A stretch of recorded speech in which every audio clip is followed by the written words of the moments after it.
보기만 해도 넌 웃지 소개부터 나 해보지 하나나는 넌 no no 아무것도 모르면서. 여러분 안녕하세요. 쌤사이TV 최서희입니다. 오늘은 제가 현대소설 연계 작품을 좀 정리해보려고 합니다. 자, 그 수많은 작품 중에 수능 완성해서요 현대소설 딱 5개만 뽑았어요. 우선순위 매겼습니다. 자, 2016 수능에 도대체 어떤 작품이 나올까? 또는 수능 대비를 위해서 나 어떤 작품을 놓치면 안 되나? 자, 지금 저랑 같이 알아보러 출발합니다.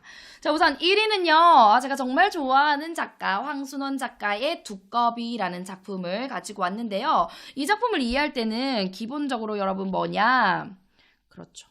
해방 직후 이후에 우리나라의 혼란한 모습, 이 혼란한 모습이 뭐냐 하면 서로 속고 속이는 세태 이런 것들에 대해서 비판하고 안타까워하는 그런 주제의식을 가지고 있는 작품이고요. 자, 두꺼비라는 것과 그리고 여기에 나오면 실뱀이라고 현세를 비유하는 표현이 있는데요. 어쨌든 이 두꺼비가 뭐고 실뱀이 무엇인지 그리고 구렁이가 도대체 무엇을 가리키는지 이런 상징적인 의미도 챙겨두시면 좋습니다. 같이 가볼게요. 귀양한 동포 현세 주인공이에요. 극심한 가난합니다. 현세는 일제강점기의 가난으로 인해서 유랑하다가 해방 직후에 서울로 돌아왔어요. 그런데 돌아온 이 고국이요 제대로 반겨주지 못합니다. 기대를 품고 돌아왔지만 직장을 구하지도 못하고요. 이제 자기가 가진 양복을 팔아서 감자를 사 먹으면서 겨우 끼니를 때워요. 근데 우리의 현세는요 굉장히 가난한 와중에 어떻게든 살아내려고 노력하는 그런 인물이거든요. 근데 아내가 또 곧 출산을 앞둔 임신을 한 상태입니다. 자, 현세의 처지는요 여기 2번 살던 집에서 나가야 하는 처지예요. 왜냐하면 지금 어디 살고 있냐면 이런 전재민들을 수용해주는 그런 수용소 건물에 살고 있는데 또 문제는 그 건물 관리 책임자가 김장로, 교회 열심히 다니는 김장로로 나와요. 근데 이제 소설에 나오는 표현이요 이 김장로가 두꺼비를 닮았다라고 나오거든요. 실제로 이제 두꺼비와 관련 짓는 인물이 이 김장로와 그리고 현세가 우연히 만난 두가비라는 친구인데요. 두가비는 진짜 옴두꺼비라고 하면서 얘를 엄청나게 싫어합니다. 비난을 해요. 이 두가비가 정말 친구를 물질적으로 생각하고 이용하는 그런 나쁜 인간으로 나와요. 어쨌든 김장로 역시도요. 형제님들 정말 안타까운 처지군요. 이렇게 겉으로 말을 하면서요. 제가 형제님들이 여기 온 뒤로 제 꿈자리가 너무 사나워서 집 좀 빼줬으면 좋겠습니다. 갈 곳 없는 이런 전재민들 사정, 처지 고려하지 않습니다. 그래서 계속해서 집을 비워달라는 독촉에 시달려요. 어떻게? 이제 나갈 곳을 알아봐야 되잖아. 방 한 칸을 얻어야 되는데 이 방 한 칸 얻는 게 하늘의 별 따기만큼 어려워요. 그러던 현세가 우연히 두꺼비라는 별명을 지녔던 초등학교 동창 두가비를 만납니다. 그리고 두가비가 현세에게 야릇한 제안을 하죠. 어떤 제안이냐? 야, 너 거짓말로 연기 좀 해볼래? 이렇게. 두가비는 현세에게 지금 새방에 사는 사람들 내쫓아야 되거든. 근데 그 사람들 내쫓으려면 쉽게 안 나가. 그래서 네가 거짓으로 이 집을 사는 주인인 척을 해줄래? 그러면 주인이 바뀌었으니까 어쩔 수 없이 이 집에서 나가야 됩니다라고 해서 그들을 내쫓게. 그래서 연기를 좀 해주면 그에 맞게 너한테 방 한 칸 정도 줄게. 너 방 급하잖아. 이렇게 얘기를 해요. 근데 그 연극에 성공하면 방 한 칸을 얻어주겠다고 하지. 처음에는 현세가 그 나쁜 행동 아닌가 싶어서 좀 하지만 자기의 처지도 워낙에 갈 곳 없고 힘들고 절실한 처지이기 때문에 오케이 해서 거짓 연극에 내키지는 않지만 참여를 하고요. 성공으로 이끕니다. 현세는 이 새빵 사람들 중에서도요, 노파가 나오는데, 정말 이제 가난하고 힘든 노파가요, 구렁이에 빗대서 나옵니다. 구렁이 같은 모습의 노파라고. 딱한 처지에 마음 아파하지만, 나도 내가 살아야 되겠거든. 방 한 칸 준다고 하니까, 두가비의 지시대로 일을 마치고, 새빵 사람들을 내쫓는데 성공을 하죠. 근데 이게 웬걸, 내쫓고 나니까 두가비가 딱 바꿔요. 말을 바꿉니다. 이용한 거죠, 그냥 현세를. 그러나 두가비는 집주인에게 사정이 생겼대. 그래서 방 내주지 못한대. 아유 미안해라. 대신 약간의 수급이 조금 준다는 거 내가 많이 받아왔다? 막 이렇게 얘기를 해요. 얼마나 자존심 상해. 정말 현세 모멸감이 느껴지죠. 자, 그러면서 현세는 두꺼비에게 배신당한 것을 깨닫고 옛날에 은혜 갚는 두꺼비 이야기가 있어요, 여러분. 자기를 돌봐준 처녀에게 이제 나쁜 구렁이가 공격하자 은혜를 려고 독을 뿜어내다가 죽는 두꺼비 이야기가 있는데 그 과거에 은혜 갚던 두꺼비가 오늘날에는 반대로 독을 뿜는 옴두꺼비가 되었구나 라고 하면서 이 두가비에 대해서 굉장히 불편한 심기를 드러내는 그러한 부분입니다. 자, 여기까지 어때요? 해방 이후에 비참한 우리 민족들의 모습, 그리고 서로가 이용하고 물질적 가치를 가지고 속고 속이는 세태, 이런 것들을 있는 그대로 보여줬다라는 거 알 수 있고요. 이제 두가비가 이런 표현이 나와요. 입에서 막 불고기 마늘 냄새가 난다. 너무나 역겹다. 현세는 늘 굶주린 빈속으로 나오고. 그래서 그 당시를 살아가는 정말 빈민들의 모습과 그리고 가진 자들의 어떤 횡포, 가진 자들이 빈민들을 전혀 고려하지 않는 이기적인 모습, 이런 것이 뚜렷하게 대비되고 있는 그런 작품이다라는 것도 알 수 있겠네요. 자, 두 번째는요, 여러분 낯설 수 있어요. 윤대영 작가의 낯선이와 거리에서 서로 고함. 여러분 앞에 두꺼비도 그렇고요. 지금 하고 있는 이 낯선이와 거리에서 서로 고함, 굉장히 자세히 우리 쌤서희 TV에서 줄거리 정리를 해준 영상이 있습니다. 그래서 그 영상 꼭 자투리 시간 활용해서 확인을 해보면 좋겠습니다. 자, 이 낯선이와 거리에서 서로 고함은요, 제가 줄거리는 우리 쌤서희 TV에 있으니까 수능 완성에 나와 있는 의미 있는 보기를 좀 가지고 와봤거든요. 같이 읽어볼게요. 낯선이와 거리에서 서로 고함에서는 현실의 변화를 소망하지만 그 소망을 이루지 못해서 포인트는 무력감이야. 누가요? 현대인. 자, 이 현대인이 나오는데 이때 이 현대인이요. 나가 나오거든요. 이 나가요. 자동차 판매원입니다. 자동차 판매를 하는데 너무 물질이 되게 중요하게 여겨지고 이 현대사회를 살아간다는 거, 그리고 내일의 내 모습이 기대되지 않는 거야. 별로. 나란 존재는 뭐지? 내 정체성은 뭐지? 이러면서 자신에 대해서 생각을 하는데 무력감밖에 안 느껴지는 거야. 그러다가 우연히 이 사람이 걷기라는 것을 통해서요, 기쁨과 자유와 쾌감을 느끼게 돼요. 자, 보세요. 그 인물은 삭막하고 정체된 현대사회에서 삶의 새로운 가능성이 닫혀 출구가 봉쇄된 듯한 일상을 살아가는 것으로 인해서 답답함, 자아를 잃어버린 상실감, 정체성 혼란, 이런 감정을 겪어요. 그런데 그런 음울한 마음이요, 막 기이한 신체 현상으로 소설에서는 표현이 됩니다. 그래서 막 퍼런 이끼 낀 얼굴처럼 거울에 내 모습이 보이기도 하고요. 막 생선 비늘, 이런 표현도 나오고요. 그러니까 어쨌든 이런 게 다 현대인의 자아 상실한 모습, 답답한 모습, 이런 것들을 상징하는 거죠. 그러다가 자신에게 오롯이 집중하는 행위를 지속함으로써, 이거 어떤 행위예요? 즉 걷는 행위입니다. 음울한 내면에서 벗어나서 잃어버린 자아를 되찾는 경험을 하죠. 자, 이 작품에서 걷기의 의미 물어볼 수 있습니다. 잃어버린 자아를 되찾고자 하는 주기적인 현대인의 몸부림이자, 그리고 정체성 혼란에서 벗어나려고 하는 노력이다. 이런 행위를 보여줌으로써, 걷기라는 행위를 보여줌으로써 현대인이 그만큼 갈급하다. 자신의 정체성을 찾고 싶어하고 자아 상실의 두려움으로부터 벗어나고 싶어하는 그런 갈급한 현대인의 모습을 보여줍니다. 자, 근데 여기서요, 이제 이 나가요,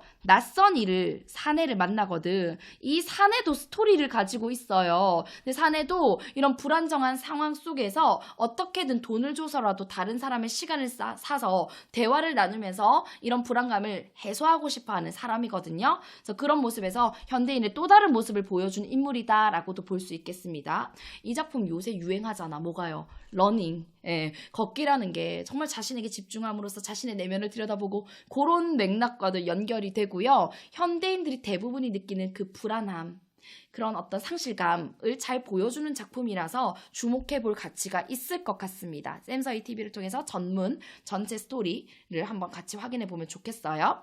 자, 3위로 제가 뽑은 작품은요, 정한숙의 전황당 인보기라는 작품인데요. 이 작품 다소 낯설다라고 느낀 친구 있을 것 같아요. 우선은요, 이 작품에서는 전통적인 가치를 중요시하는 인물과 대조됩니다. 누가요? 현대적인, 물질적이고 세속적인 가치를 중요시 여기는 인물이 대조적으로 나온다라는 거예요. 우선은 주인공이 수하인 강명진이라는 사람인데요. 이 주인공의 직업이 뭐냐 하면 예술가예요. 도장 예술가라고 생각하시면 됩니다. 이 사람은 정말 진심으로 사람을 대하고 친구를 대하는 인물이에요. 자, 볼게요. 인장 전각가라는 것은 도장을 멋지게 파는 사람이라는 거예요. 수아인 강명진은 자기가 정말 진정한 친구라고 생각하는 서군이 이제 해방 이후에 관직자가 되거든요. 고위관리자가 돼요. 그래서 관직에 오르니까 너무 좋잖아. 바빠져서 얼굴도 제대로 못 보는데 축하의 의미를 담은 선물을 주고 싶어. 돈으로 주고 이런 거 말고 진짜로 내 진심이 담긴 값진 선물을 주고 싶어 하다가 아주 귀한 석재라고 알려진 전황석을 우연히 발견해요. 이거다. 이 귀한 전황석으로 뭘 만들자? 도장을 만들자. 그래서 내 친구에게 선물을 하자 해가지고 정성스럽게 인장을 새겨요. 그런데 그걸 이제 가지고 가죠. 서군은 집에 없고요. 서군의 부인에게 주는데 서군의 부인은요. 아주 세속적인 사람이야. 막 자기한테 뇌물 바치러 오는 사람들을 그동안 너무 많이 만나서요. 이 뭐야? 전황석의 가치 알아보지 못하고요. 이런 인장 어디다 쓰나? 하면서 자기 남편 왔을 때 아니 그 양반이 이런 선물을 주더라고요 하면서 딱 전해준다. 근데 이 남편이 바로 서군이잖아. 수아인이 만든 전황석 인장을 받은 서군은 그래 수아인 참 전통적인 거 중요시 여기지. 요즘 시대가 어떻게 변했는데 그런 시대의 흐름도 모르고 참 수아인다운 선물이다 하면서 대수롭지 않게 여겨요. 그리고 자기와 뜻을 같이 하는 친구 오준이 있는데 그 친구 오준한테 야 수아인이 이런 선물 해왔더라. 수아인 지조 있고 격식 있는 그런 사람이지. 그러나 뭐 이거 어디다 쓸까? 요즘 같은 세상에 뭐 이렇게 얘기를 해요. 그래서 이 오준이요. 그걸 어떻게 하냐면 도장방에 가지고 가서 줘버려요. 대신에 다른 도장, 겉으로 봤을 때 아주 화려한 계열석으로 만든 인장과 상하 도장을 파게 되죠. 근데 이 도장방 주인은요. 그 전황석 인장이 얼마나 뛰어난지 알거든. 그래서 그 도장방 주인은요 자신이 존경하는 그 수아인 집에 가서요 이 사실을 얘기를 해주죠. 근데 섭섭하고 뭔가 슬픔을 느낍니다. 수아인은. 왜냐하면 시대가 이렇게 변했단 말인가. 전통적으로 정말 귀한 가치를 이렇게 알아보지 못하는 친구의 안목도 슬프고요. 자신의 진심이 제대로 전달되지 못하고 이렇게 폄하되는 현실도 슬프고요. 자, 도장방 주인은요 수아인의 집에 찾아가서 귀한 전황석 인장 제가 가지고 있는 건 아닌 것 같아서 다시 돌려드리러 왔습니다 하면서 돌려주죠. 자신에게 그 도장이 오게 된 내막을 쭉 얘기를 합니다. 그래서 수아인은 친구에게 서군에게 버림받은 느낌이 들어서 섭섭해하죠. 그러나 마지막에요 어떻게 하냐면 이제 수아인이 오준이 계열석 도장방에 와서 주문하게 됐잖아. 이 계열석은 되게 화려하거든, 겉으로 보기에. 근데 사실은 전황석에 비하면 될 가치가 아닙니다. 근데 오준은 그런 가치를 못 알아보는 인물이죠. 근데 이제 수아인이 그래 그럼 그 계열석 내가 만들어줄게 해서 도장방 주인한테 만들어서 주기로 하는데 옛날만큼 그 전황석 인장을 온 힘을 다해서 새길 때 그 솜씨가 아니라는 걸 느끼죠.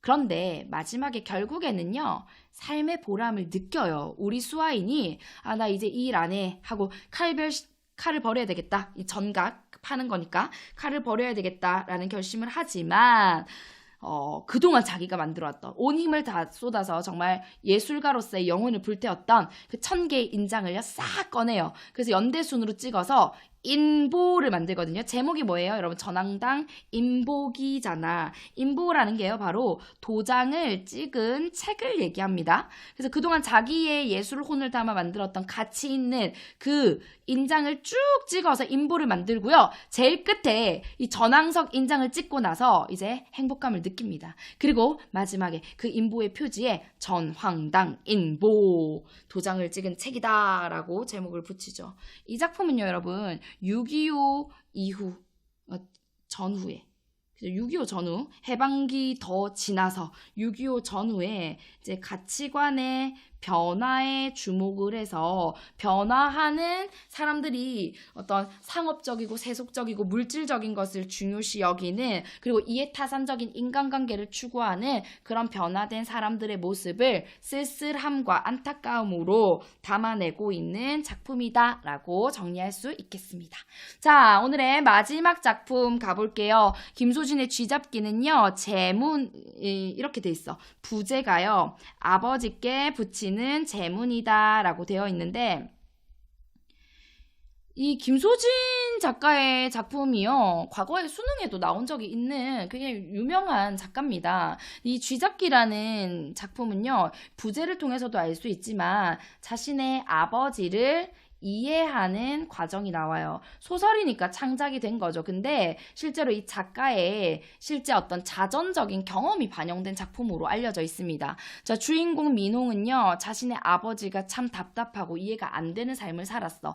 근데 이 아버지가 돌아가셨거든요. 그래서 아버지의 영정 사진을 보면서 회상에 잠깁니다. 이 작품은요, 역전적 구성이라고 해서요, 과거, 현재 왔다 갔다 해요. 그래서 시간의 흐름대로 쭉 가지는 않아요. 이제 회상에 잠기면서 이제 과거를 떠올리죠. 아버지가 살아 계실 때 우리 아버지는 전쟁 포로 출신이야. 원래 북에서 내려온 분인데 6.25 전쟁을 겪어서 그런 상처를 안고 가는 상처와 흔적을 안고 사는 사람입니다. 자, 억척스러운 어머니가 이제 남한에서 작은 구멍가게를 꾸리면서 살아가. 근데 아버지가 경제적으로 무능하기 때문에 늘 어머니로부터 구박을 받죠. 그러다가 이 구멍가게에 쥐가 등장하면서 아버지가요, 필사적으로 쥐잡기에 집착을 하거든요. 이 쥐잡기의 행위는요, 아버지의 어떤 살아있음, 나의 존재가치, 아버지의 존재가치, 이런 것들을 증명하는 어떤 몸부림이자 행위라고 볼 수 있겠죠.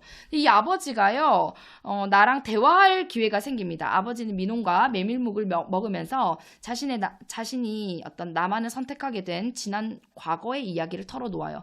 6.25 전쟁 포로였던 시절에 뚜렷한 이념적 철학 이런 거 없었죠, 이때. 근데 너 남으로 갈래? 북으로 갈래? 정해. 근데 원래 북한 출신이야. 북한에 남은 가족들도 있거든요. 근데 어찌어찌 우연히 남한으로 오게 됩니다. 그때 흰 쥐를 따라왔어 라고 얘기를 하는데 흰 쥐가 가는 방향을 따랐다라는 부분이 나와요. 근데 이런 얘기를 듣다가 민홍이 참 아버지를 보면서 안타깝고 서글프고 좀 이해가 되는 거야. 동정의 마음, 연민의 마음도 생기고 그렇게 이제 아버지를 이해하게 되는 거죠. 자, 이제 우리의 민홍은 대학생인데 민주화 투쟁 시위에 참여해가지고 화상을 입고 집에서 지내게 되고 역시나 아버지가 그랬던 것처럼 엄마의 구박을 받고 살죠. 근데 이제 민홍이 아버지가 그랬던 것처럼 쥐잡기를 하는데요. 아버지가 세상을 떠난 뒤에 구멍가게에 다시 쥐가 나타나요. 그리고 쥐를 잡으려는 엄마의 성화로 인해서 민홍도 쥐잡기를 시도하고요. 아버지처럼 쥐잡기에 실패한 민홍은 자신을 옭아매던 것이 사라지는 그런 경험을 하게 됩니다. 이 작품은요, 여러분, 전쟁, 분단, 이라는 것이 우리 한 인간에게 그리고 이 가족들에게 어떤 상처를 남기고 어떤 아픔을 주는지 이런 것들을 보여주고 있는 작품이고 결국 민홍이 아버지를 이해하게 되는 그 과정에서 공감과 연민의 정서가 핵심적이다라는 것도 알 수 있겠습니다. 자, 여러분 여기까지 이해 잘 됐나요? 제가 하나 더 추가로 이건 사실은 플러스 알파로 가지고 왔는데요.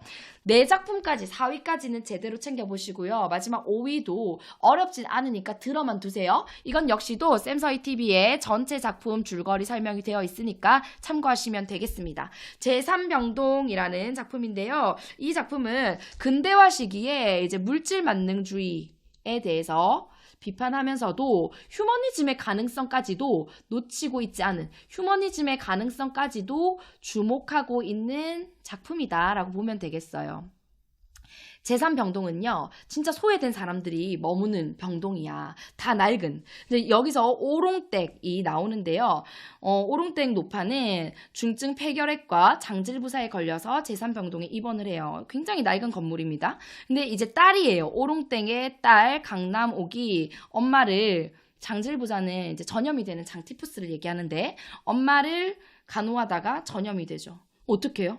죽을 위기에 처한 거야. 근데 휴머니즘에 주목을 한다고 했잖아요. 이 김종우 의사가 아주 멋집니다. 인간미를 갖고 있는 사람이야. 물질만이 중요한 게 아니야. 사람을 살리고 봐야지 라고 하면서 돈을 낼 형편이 안 되는 강남옥을요, 무상 진찰해줍니다. 입원비와 치료비가 없는 강남옥 처녀의 처지를 안타깝게 여긴 의사 김종우는 병원 규칙을 어기면서까지 무상으로 강남옥 처녀를 진찰해서 약을 지어주고 매트리스를 구해줘요. 문제는요, 요 물질 만능주의의 표본으로 보이는 병원 관계자, 병원장, 이 사람한테 걸려요. 그래서 노파의 병세가 점점 악화되어 가던 중에 강남옥 처녀의 매트리스가 발각이 돼서 병원 측에 뺏기게 되죠. 그래서 이제 제대로 치료를 못 받게 되는 상황이 옵니다. 김종우 의사는 화를 내고요. 노파는 결국 죽음을 맞이하고요. 병원에서는 돈 다 못 냈다고 해서 이 노파의 시체를 마음대로 내버려둬요. 그래서 제대로 이제 그 장사를 치를 수 있게 안 해주고요. 돈 가져와라고 하면서 방치해 놓습니다.